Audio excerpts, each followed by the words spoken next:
Boa noite. É com muita alegria estar aqui nessa casa mais uma vez. Giovanni disse que eu já sou parceira e isso é um presente de Natal para mim.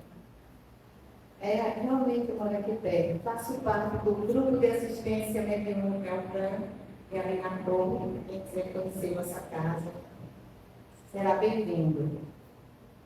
E hoje a gente veio aqui, é a última palestra, pelo menos da minha parte, desse ano de 23, né? Um ano cheio de desafios, cheio de aprendizados. Eu vinha por ali agora, olhando, meu Deus, está tudo tão lindo, né? Muito bonito o mês de dezembro. Eu adoro, acho que é o mês que eu mais amo do ano, é o mês de dezembro. Pisca-pisca, né? Todo mundo coloca suas árvores de Natal. E tem as luzes. Agora mesmo está tendo uma cantata ali na pracinha. E é maravilhoso. Eu fico assim, realmente encantada com tudo isso. É assim, eu pergunto para vocês, sabe que eu gosto de perguntar, né? O que se comemora no Natal? O que se comemora no Natal? Eita, silêncio, ninguém sabe. O que a gente comemora no Natal? Nascimento de Jesus. O que significa o Natal para cada um de nós? O que significa? Todo mundo pensando, né? O que significa o Natal?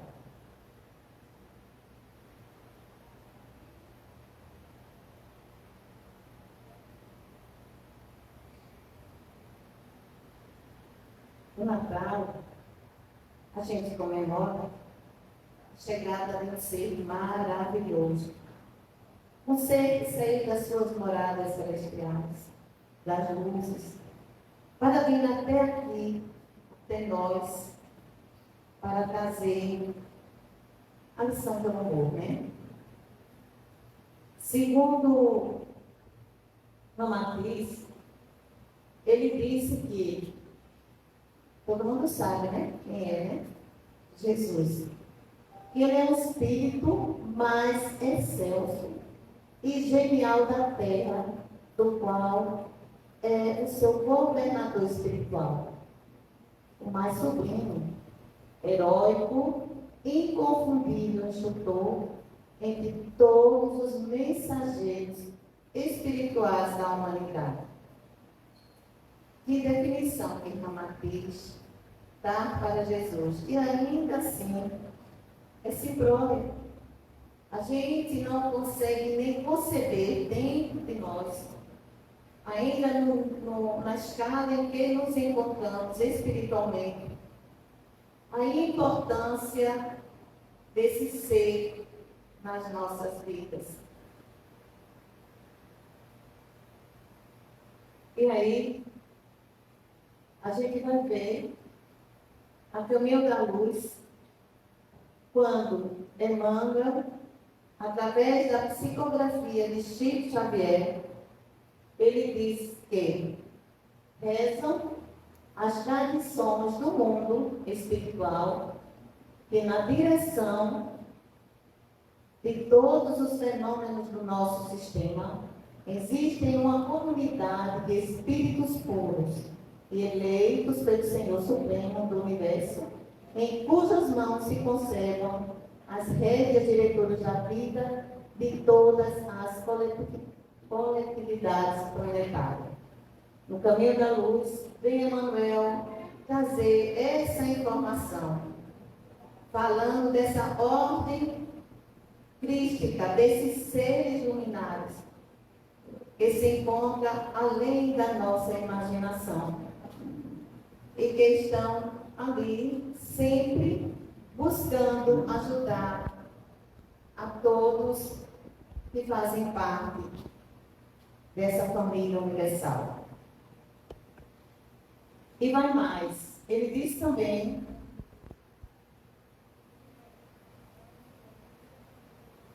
que foi verificado, ele comenta, Emmanuel, que no decorrer de todos os anos, foi informado que 2 vezes Jesus esteve bem próximo do planeta Terra. A primeira verificou-se quando o orbe terrestre se desprendia da nebulosa solar, a fim de que se lançasse no tempo e no espaço as balizas do nosso sistema cosmogônico e os pródromos da vida na matéria em ignição do planeta. Ou seja, quando sai para começar a formação da nossa escola, chamada Terra. Então, foi a primeira vez que Jesus, serafim do 7º céu, né?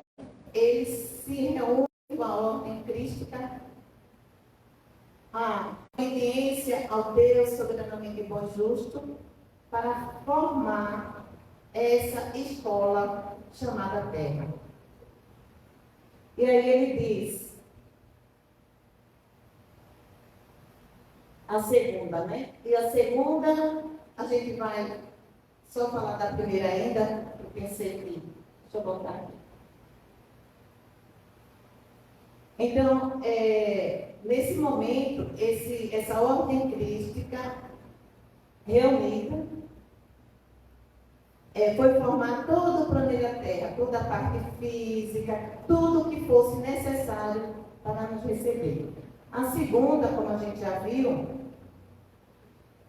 foi quando ele decidia a vinda dele para cá, certo? Trazendo à família humana a lição imortal do seu evangelho de amor e redenção. Para que isso pudesse acontecer, já vieram antes outros espíritos para poder organizar o nosso planeta, não é? E aí Jesus, ele próprio, fez questão de vir até nós, trazendo as lições que se fazem necessárias para o crescimento do ser, como ele prometeu que cuidaria do seu rebanho. O rebanho que lhe foi confiado pelo Pai.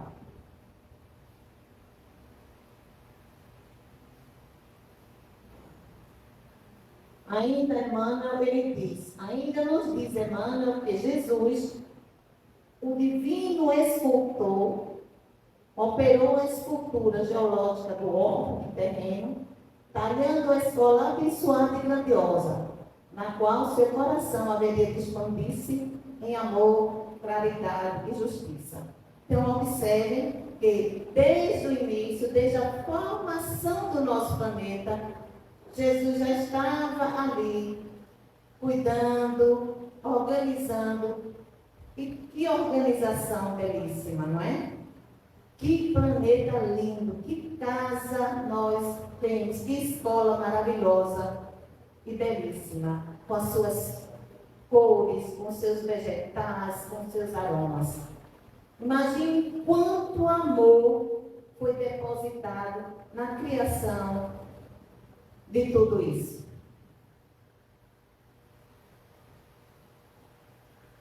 Eu botei isso aí querendo lembrar, quando a gente vê a beleza que existe em cada recanto. Ele diz, organizou o cenário da vida, criando sobre as vistas de Deus o indispensável à existência dos seres do povo. Veja quanto amor, criou com tanto carinho toda essa beleza. Quando nós nos deparamos em frente ao mar, que olhamos aquelas ondas, né, derramando suas ondas, suas espumas na terra. Quando nós olhamos cada animal, cada um mais lindo do que o outro. Quando vemos a formação da espécie, dos vegetais, os aromas, não é? E aí ele diz, definiu todas as linhas de progresso da humanidade futura, enxergando a harmonia de todas as forças físicas que presidem ao ciclo das atividades planetárias. Então, em tudo, o oxigênio, tudo que nós precisaríamos, bem como ele já traçou toda a nossa caminhada, para que nós, espíritos simples e ignorantes, pudéssemos desenvolver as potencialidades que há dentro de cada um de nós. Tudo foi muito bem planejado, muito bem organizado por esse irmão maior, que é o nosso amado Mestre Jesus.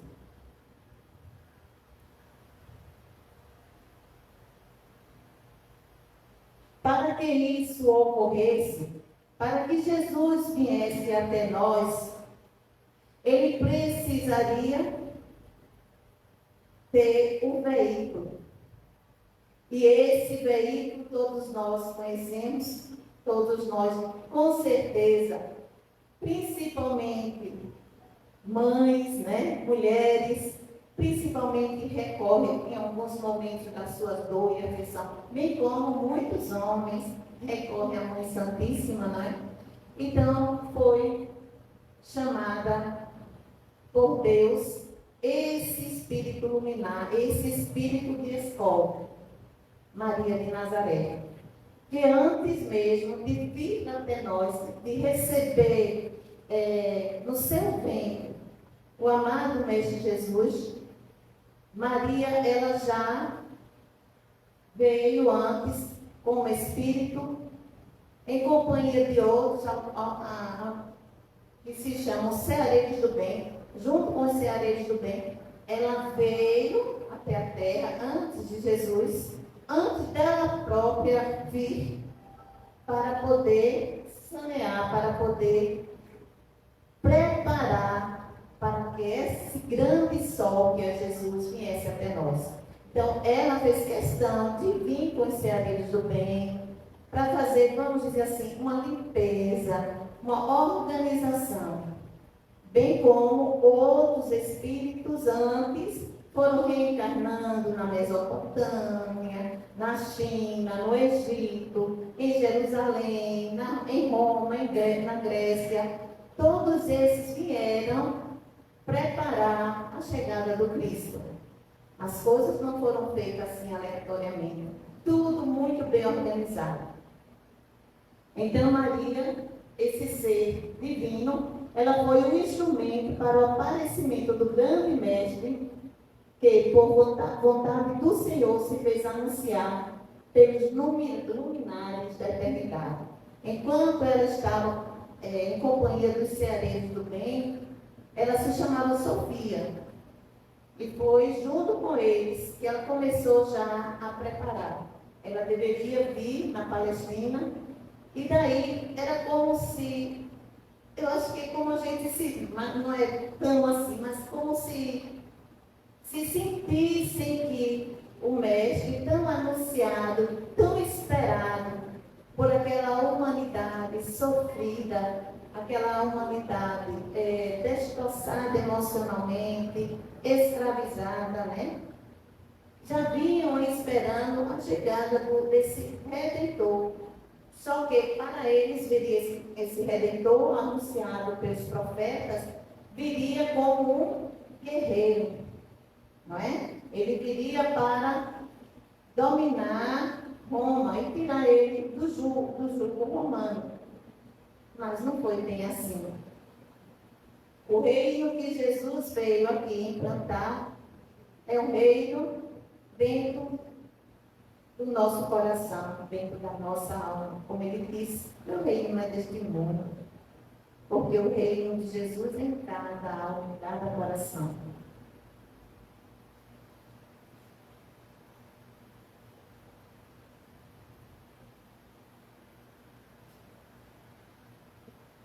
Essa estrela que desceu dos céus com a mensagem de esperança para todas as raças humanas é aquela que caminha à frente, nos ajudando a seguir suas pegadas, a nos integrar no grande rebanho de seu Filho amado.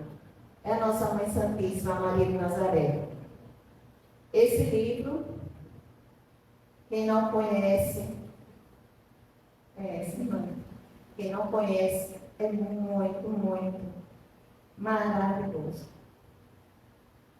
É de Miramês, João Nunes Marques, da Cor, Maria de Nazaré. E conta toda a trajetória da nossa Mãe Santíssima. Ele é realmente assim, emocionante. A gente conhecer um pouco da história desse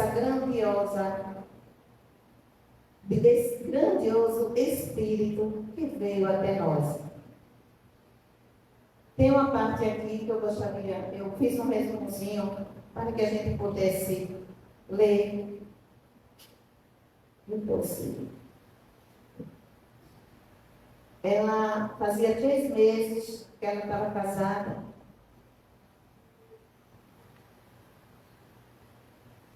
E certa noite, ela estava sentindo uma saudade, o livro, o Evangelho fala da melancolia, ela estava sentindo aquela saudade, agora uma saudade suave, que trazia um estado compensador. E ela começou a sentir aquela saudade e ela fez uma prece. Ela fez uma prece ao Pai Celestial. E ela encerrou dizendo assim: fazei de mim segundo a vossa vontade, para que tudo se cumpra na perfeita ordem do universo. E aí, ela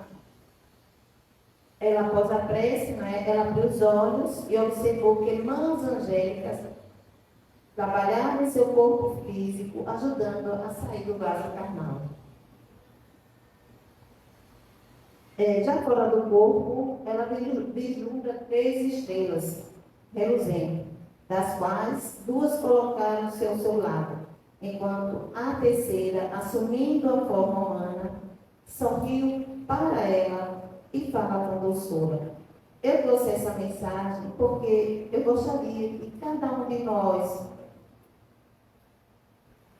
nesse mês, onde a gente vai comemorar o Natal, quem sabe, quando estivermos reunidos com os nossos familiares, a gente lembre dessa mensagem. E assim,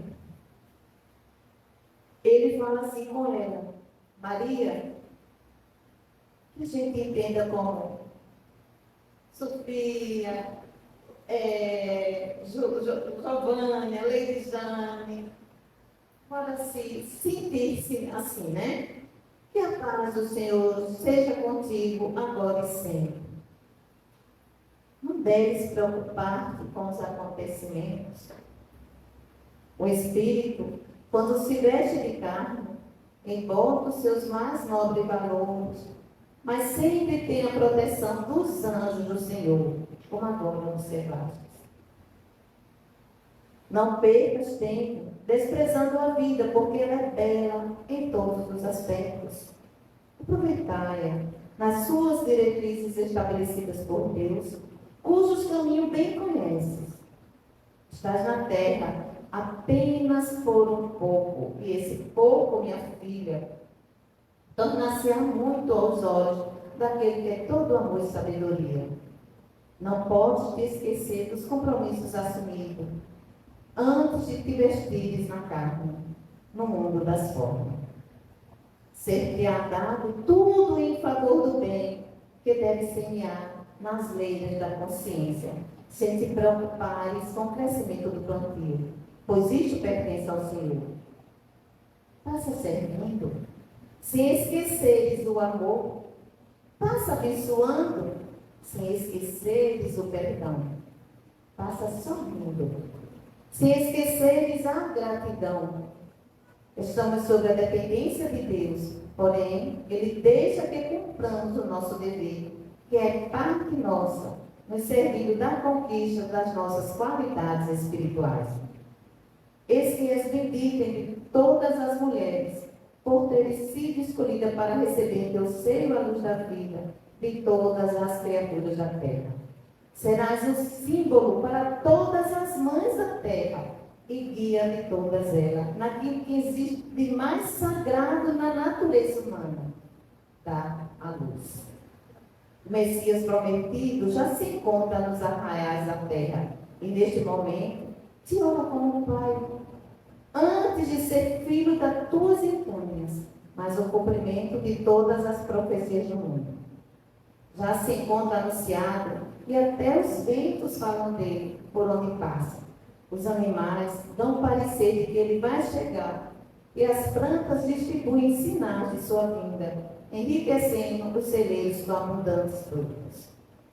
Sei que compreenderás e empregarás a tua vida para que ele viva e cumpra o dever maior, como determinou o Senhor do Universo. Espera e trabalha, confia e alimenta a esperança.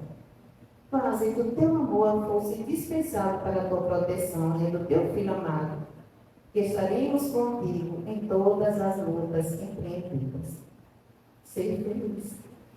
O Espírito em forma de estrela sorriu para Maria, no mais profundo sentimento de fraternidade, e os três foram se desfazendo como por encanto.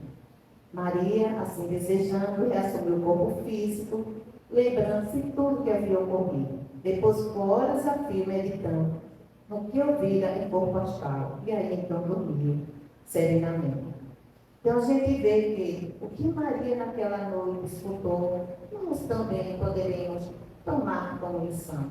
Saber que não estamos sozinhos, também seres, não, talvez, não dessa grandeza, mas temos aquele que torce por nós. Que a gente precisa aprender a ver a beleza em tudo que há, a sermos mais gratos, a procurar desenvolver o sentimento da fé que há em nós, esse germe da perfeição que Deus já depositou em cada um de nós. E aí, para que ele viesse, precisava também, aqui ainda é Maria.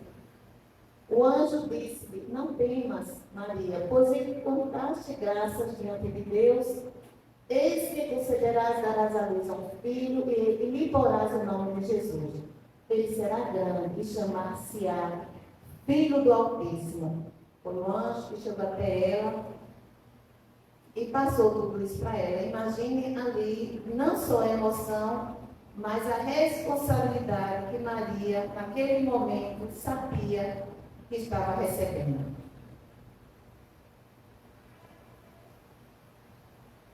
Eis que és bendita entre todas as mulheres, por teres sido escolhida para receber em teu seio a luz da vida de todas as criaturas da terra.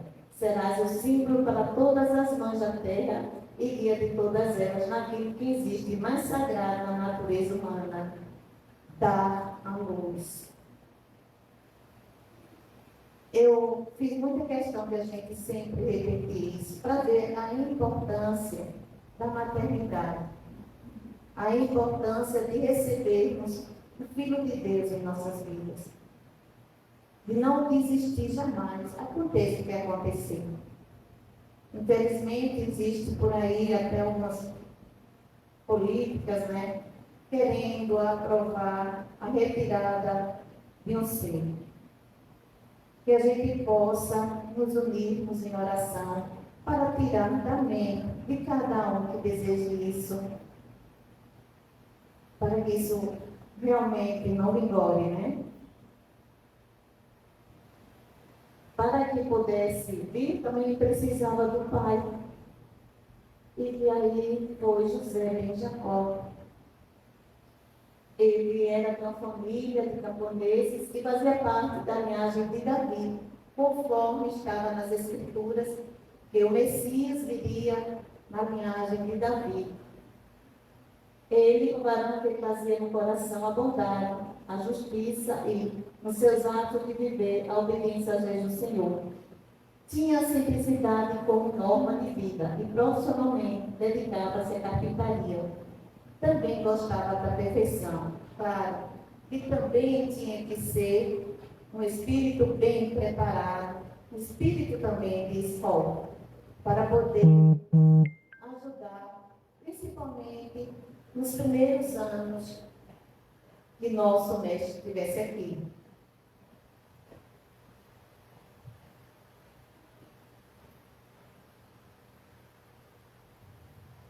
Nasce Jesus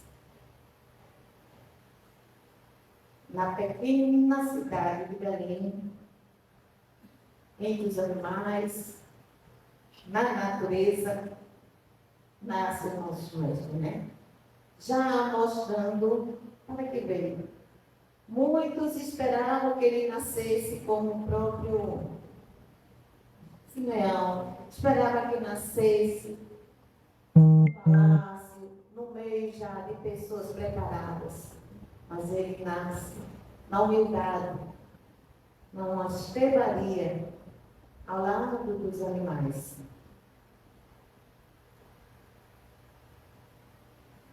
Um hino se fez ouvir, vindo não se sabe de onde, mas lá era portador dessa notícia divina.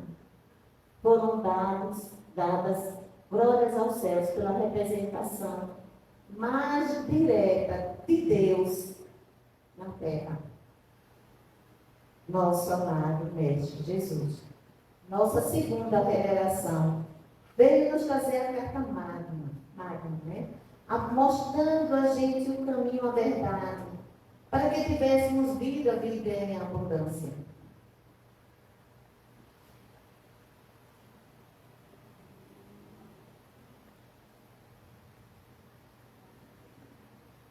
Nasce o doce Messias que viera ver e abençoar o mundo, através daquele corpo humano e divino que, crescendo, lhe permitiria cumprir como homem a sua missão para a felicidade de todas as criaturas.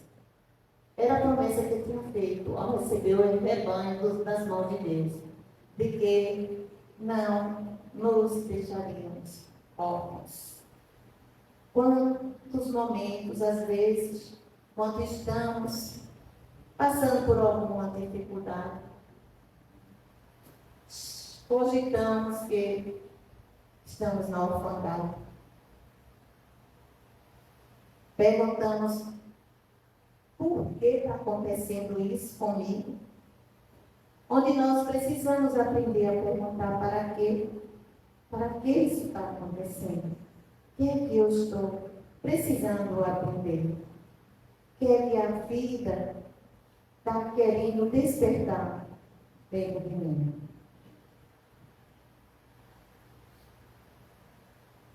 E aí, o nosso Mestre amado Jesus, desde pequenino, na sua tenra infância, ele já mostrava o seu lado angelical. Jesus, conforme nos conta Ana Martins, ele era uma criança diferenciada. Ele protegia demais os animais. Ele deu muito trabalho a Maria e a José. Por quê? Porque ele nada temia. Um anjo, ele não temia, ele não tinha medo de nada. E muitas vezes Maria o encontrou conversando com a serpente enalvilhada. Isso apavorava Maria. Mas a sua meiguice, o seu amor, a sua aura, envolvia qualquer animal. Que fosse manso, que fosse feroz. Jesus subia nas árvores a fim de cuidar das árvores, de algum pássaro que estivesse caído do ninho. E Maria diversas vezes pegava Jesus aprontando. Jesus defendia os animais fazendo tipo túmio para que não fossem pisados, né? Às vezes ele fazia cereais e colocava para que as formigas carregassem, ajudava as formigas. O verme que caísse, ele recolhia. Então Jesus tinha muito amor por todos os animais. E muitas vezes as outras crianças que não entendiam esse carinho pelos animais, essa forma diferenciada em que ele vivia na infância, chegava para os pais e contava o que Jesus estava fazendo. E vocês sabem, né? Como é fácil a gente criar um pré-conceito. E daí, ele era taxava esse menino. Não é muito bom da cabeça, não. Não é muito bom, não, da cabeça. Então, desde pequenininho, Jesus já mostrava o seu amor por tudo e por todos. E aí, ele, mesmo sendo, vamos dizer assim, criticado, sendo defamado e tudo mais, jamais Jesus guardou qualquer ressentimento de algum coleguinha, de algum menino que amedrentasse. Jesus teve uma educação muito rígida de Maria e José. Ele era muito dócil, muito amoroso. E tanto Maria quanto José deram a educação, a formação severa, né? Com ele. Ele era sincero, franco e justo. O que ele achava, ele dizia, com mansuetude, mesmo já em criança. Mas já mostrava a sua generosidade, né? A sua formação. Jamais traía, não intrigava, não zombava nem humilhava de ninguém. Como eu falei antes, ele defensor ferrenho dos animais, qualquer que fosse. Ele estava sempre protegendo, espantando os marrecos, os patos, quando sabiam que estava em dias de matança. Ele protegia quando via um cachorro, um pássaro. Ele cuidava com muito carinho até eles ficarem novamente curados. E isso ele ficava super feliz e aplaudia, né? Nos contos da Tamatiz. Alma benfeitora e amiga da humanidade. Muitas vezes os viajantes, quando passavam, ele parava para conversar e já mostrava toda a sabedoria que ele tinha dentro de si, né? Mas mesmo assim, essa alma sublime, ele, para chegar até nós, passaram-se um tempo inimaginável. Ele, como espírito de escola, para poder se compactar e chegar a reencarnar, né? Encarnar no corpo físico, foram, e assim, milhares de anos. A alma sublime, à medida que ingressa nos fluidos mais grosseiros dos mundos materiais para ir viver e se manifestar, ela também sofre os impactos, os efeitos e as reações próprias desse ambiente hostil, pois não pode eximir-se da ação e reação da lei física criada por Deus na dinâmica dos mundos materiais. Imaginem vocês esse espírito para poder ingressar no nosso planeta Terra, onde nossos pensamentos, o pensamento da época, que não está muito diferente dos pensamentos atuais, ainda temos muitos espíritos ignorantes, e nós ainda estamos nessa escala também. Então, imagine os fluidos pesados que cercam a nossa terra, e que Jesus precisou passar por ele. Às vezes as pessoas falam da paixão de Cristo, foram aqueles 3 dias. A paixão de Cristo, o sofrimento maior do Cristo, foi ele sair das moradas para chegar até nós. Tanto é que muitas vezes ele, o espírito, né, compactado nesse corpo físico, ele tinha que viver em jejum. E muitas vezes ele suou sangue por conta da pressão do seu espírito no corpo físico. A gente sabe, né? Os próprios apóstolos falam disso, não é? Jesus, embora fosse um anjo exilado do céu, viveu junto dos terráqueos, lutando na vida com as mesmas armas, sem privilégios especiais e sem recorrer a interferências extraterrestres para eximir-se das angústias e dores inerentes à sua tarefa messiânica. O que é que Ramatiz quis nos dizer com isso? Que Jesus, ele não teve nenhum privilégio ao chegar aqui. Não teve nenhum. Tanto é que ele dizia que o Filho do Homem não tinha nenhuma pele, né, para deitar a cabeça. Então, Jesus, ele sofreu tudo com que um de nós poderíamos passar, e ainda mais. Porque desde que Jesus nasceu, ele sempre foi perseguido pelos fariseus. Imagine quantas atitudes hostis Jesus recebeu.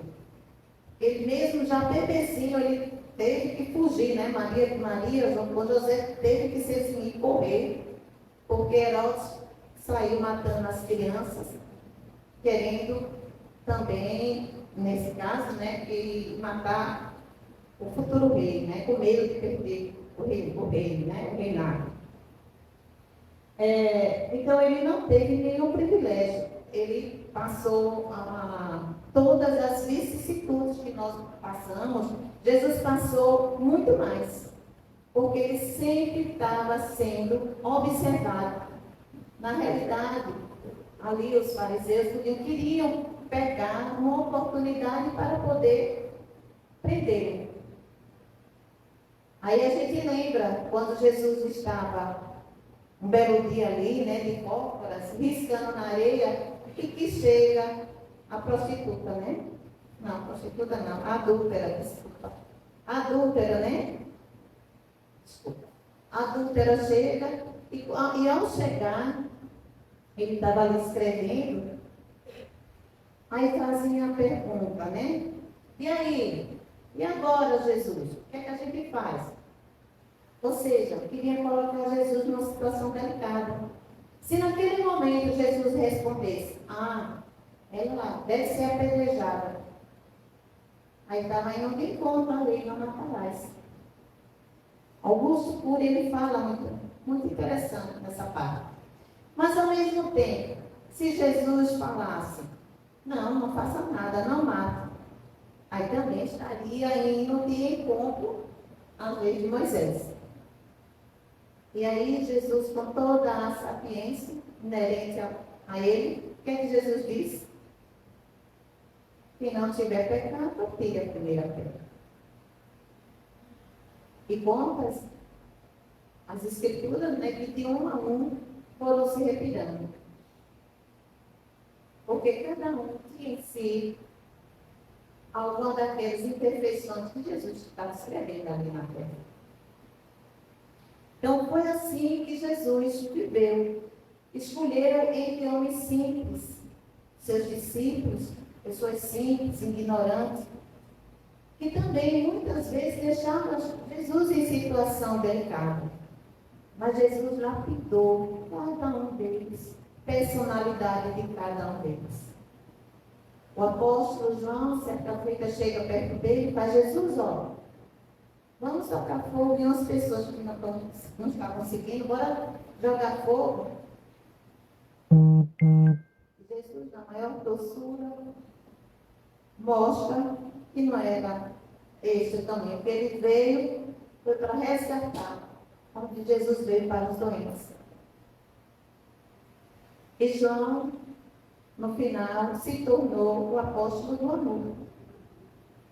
Pedro era aquele rigoroso, não é? Pedro era estourava com tudo. E naquele momento em que Jesus estava ali na cruz, né? Onde Pedro antes disse que morreria pelo Mestre. Pedro disse a Jesus que morreria por ele. E aí, naquele momento em que Jesus está ali, todo machucado, todo ensanguentado, todo dilacerado, encarcerado. E Pedro ali, apavorado, quando ele disse que morreria pelo mestre, ele achava que poderia fazer isso. Mas naquele momento, o que aconteceu? Invadiu o medo, o terror, tomou conta de Pedro. E ele escutou o galo cantar, conforme Jesus tinha falado. E quando cantou pela terceira vez, Pedro estava arrasado. E Jesus esqueceu toda a sua dor. E com um olhar amoroso, porque sabia que Pedro estava ali traumatizado. Jesus não olhou para si, para a sua dor, para o sangue vertendo no seu corpo. Olhar para Pedro com aquele olhar doce e meigo, de compreensão, de acolhimento. E Pedro reagiu, e daí foi muito importante para o Evangelho. O olhar de Jesus transformou Pedro naquele momento. E a gente vê que em tão pouco tempo, Jesus, com tão pouco tempo de convivência com seus discípulos, transformou seus discípulos em verdadeiros filósofos, Pois bem, Augusto Cury, ele diz que o amor e não temor era o perfume que esse fascinante mestre exalava para aquelas criaturas e fazê-las verdadeiramente livres. Ou seja, em momento algum, Jesus impunha a sua palavra. Em momento algum, ele exigia que o outro seguisse. Em momento algum, Jesus forçou ou condenou qualquer atitude das pessoas. Jesus, ele expôs, mas deixava a decisão de cada um.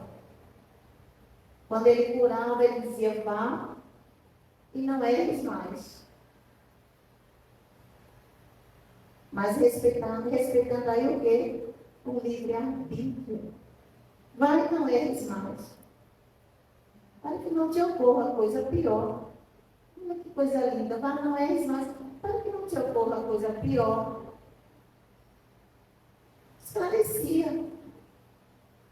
Ele não só informava, ele formava as pessoas.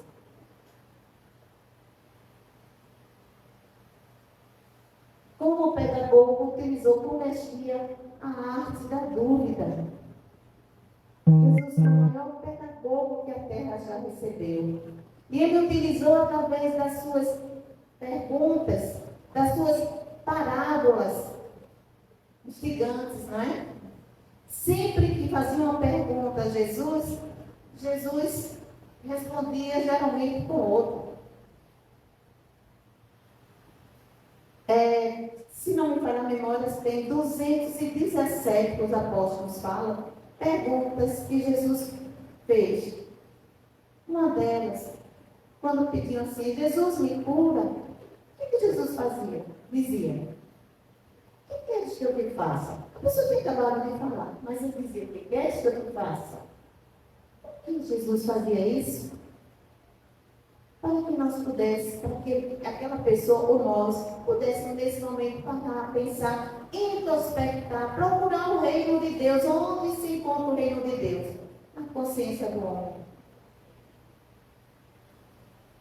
Então são várias as perguntas que Jesus fazia. A tua fé te curou, Ele usava muito isso. Bem como as parábolas, utilizando naquele momento o que o povo tinha conhecimento. Jesus usava de parábola para que as pessoas entendessem melhor.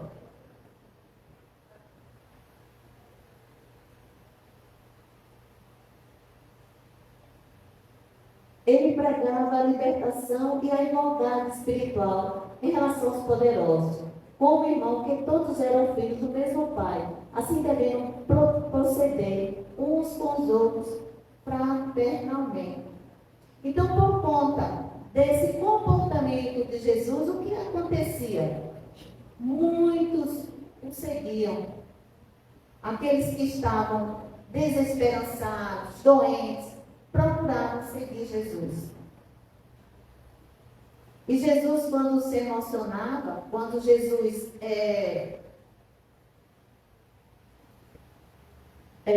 com alguma situação de doença, Jesus emitia fluidos, que aqueles fluidos, muitas vezes, as pessoas que estavam em sua volta já se curavam. A gente lembra nesse momento aquela jovem, né, que tinha hemorragia, que bastou tocar nas suas vestes e foi curada. Então era esse o grande mestre, esse que mudou realmente a história da humanidade. A ser, descer, antes de Cristo, depois de Cristo.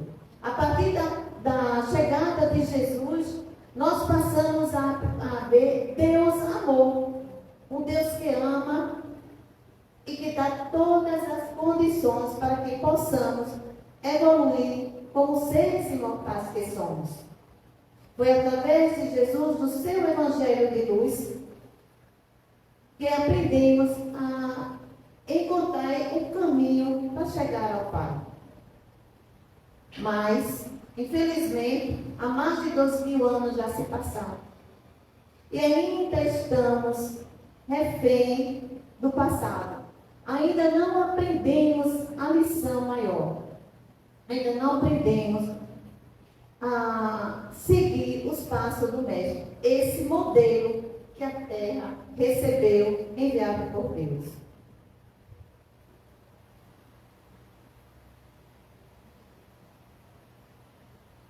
O Mestre da vida trabalhou no inconsciente dos seus discípulos sem que eles percebessem. Fez um trabalho psicológico magnífico. Ele os preparou não apenas para a primavera da ressurreição, mas para o inverno rigoroso da cruz. Se Jesus fez isso com seus discípulos, será que não está fazendo por cada um de nós? Será que seu Evangelho não está mostrando qual o caminho que devemos seguir?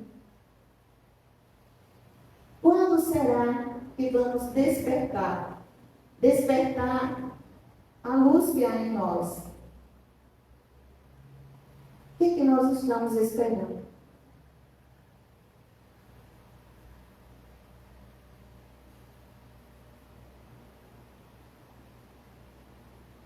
O Mestre do Amor veio nos ensinar a principal arte da inteligência. E a mais difícil de ser aprendida. Qual é? Qual é? Alguém disse?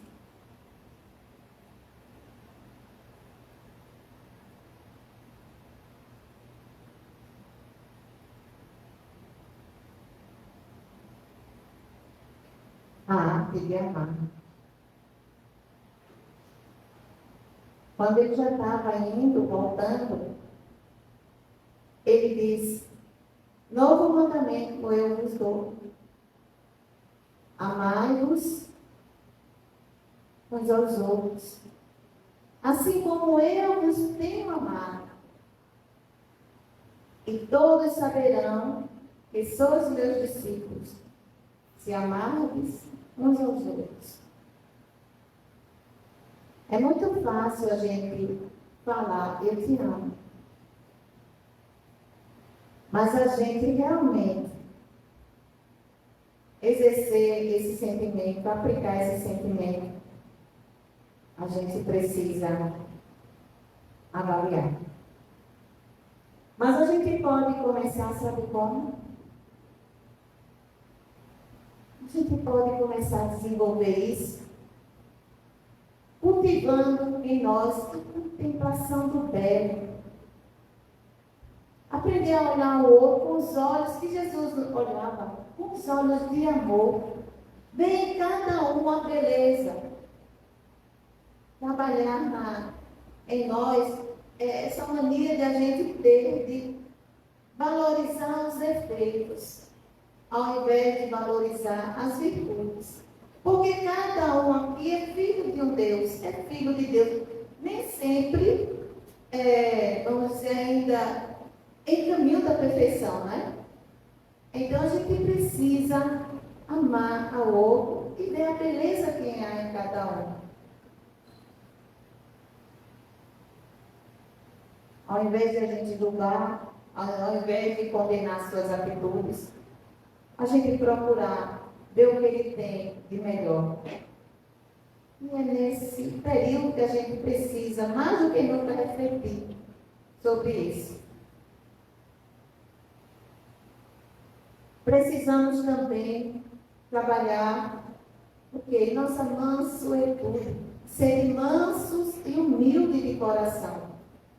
Jesus nos ensinou a trabalhar nossa mansuetude. Respirar.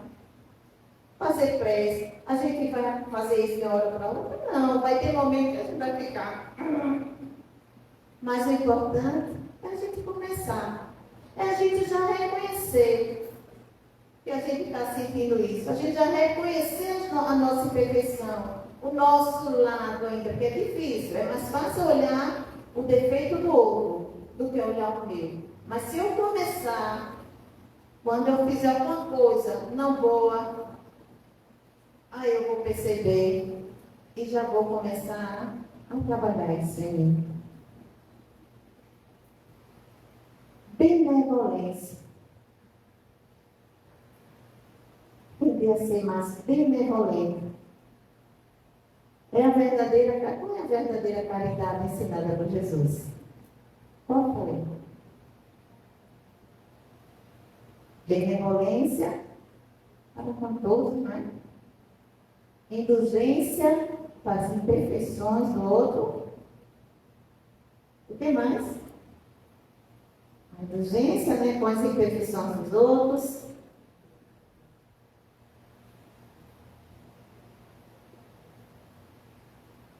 Perdão das ofensas. Essa é a verdadeira caridade ensinada por Jesus. Então, se a gente quiser aprender a amar, a gente precisa trabalhar nossa humildade, aprender a ser justo, ser mais benevolente, trabalhar nossa mansuetude, aprender a contemplar o belo, ser indulgente, mas acima de tudo também aprender a perdoar. E na hora que nós perdoamos, nós estamos fazendo o bem para a gente. Estamos tirando essa carga de nós.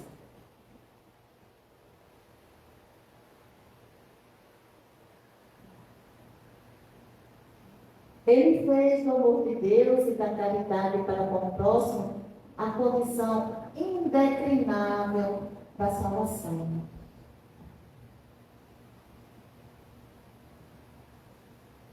Amai a Deus sobre todas as coisas e o vosso próximo como a vós mesmos. Nisto estão todas as leis e os profetas.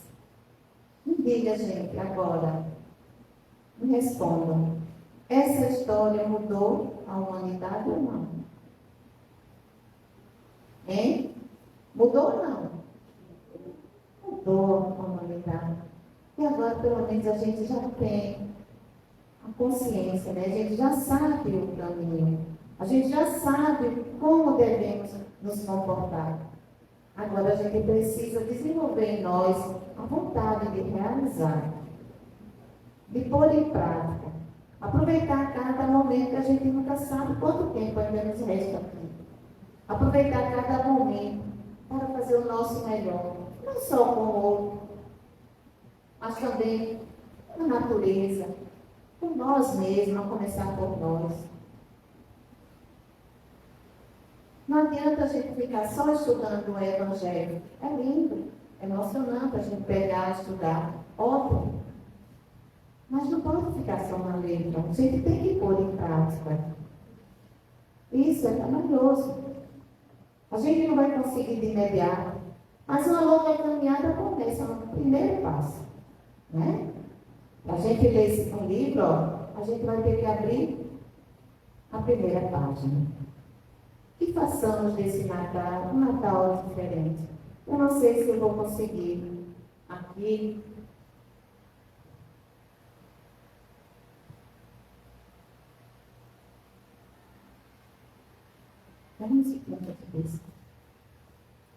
Essa música, ela chama. Toca muito em mim. Você deve conhecer.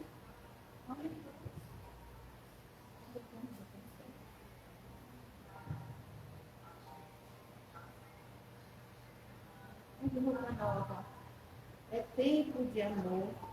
Todo mundo é igual. Os velhos amigos irão se abraçar. Os desconhecidos irão se calar. Quem for criança vai olhar para o céu. Agora que a gente sabe, o nosso Papai Noel é Jesus. Não só substituir, né? Se a gente é capaz de espalhar alegria. Se a gente é capaz de toda essa magia. Eu tenho certeza que a gente podia fazer com que fosse Natal todo dia.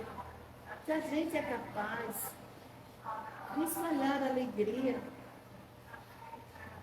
se a gente é capaz de toda essa magia, eu tenho certeza que a gente podia fazer com que fosse Natal todo dia.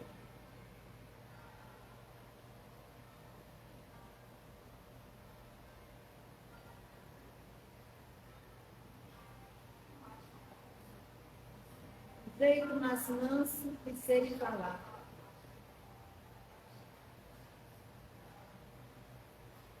E diz porque só no Natal é assim. Que bom se ele nunca tivesse mais filhos. Que o Natal comece nos nossos corações. Que seja para todos, sem ter distinção. Um sorriso, olhar, melhor presente. É sempre um amor.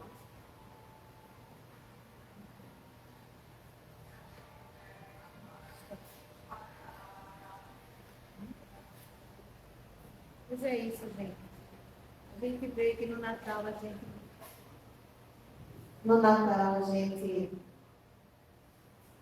fica com mais disposição de perdoar, de abraçar. Mas vamos nos esforçar para fazer o Natal todos os dias. Lembrar, deixar que o menino Jesus, ele nasça cada manhã nos nossos corações. Através de um olhar, de um abraço. Como ele disse, de um sorriso, seja o que for. Mas pensem sempre, o melhor presente é o amor. Que Deus nos abençoe. Bom Natal. Muito obrigada pela paciência. Que o Mestre amado Jesus seja sempre a luz em cada lar, em cada família, em cada ser vivente desse lindo planeta azul. Boa noite.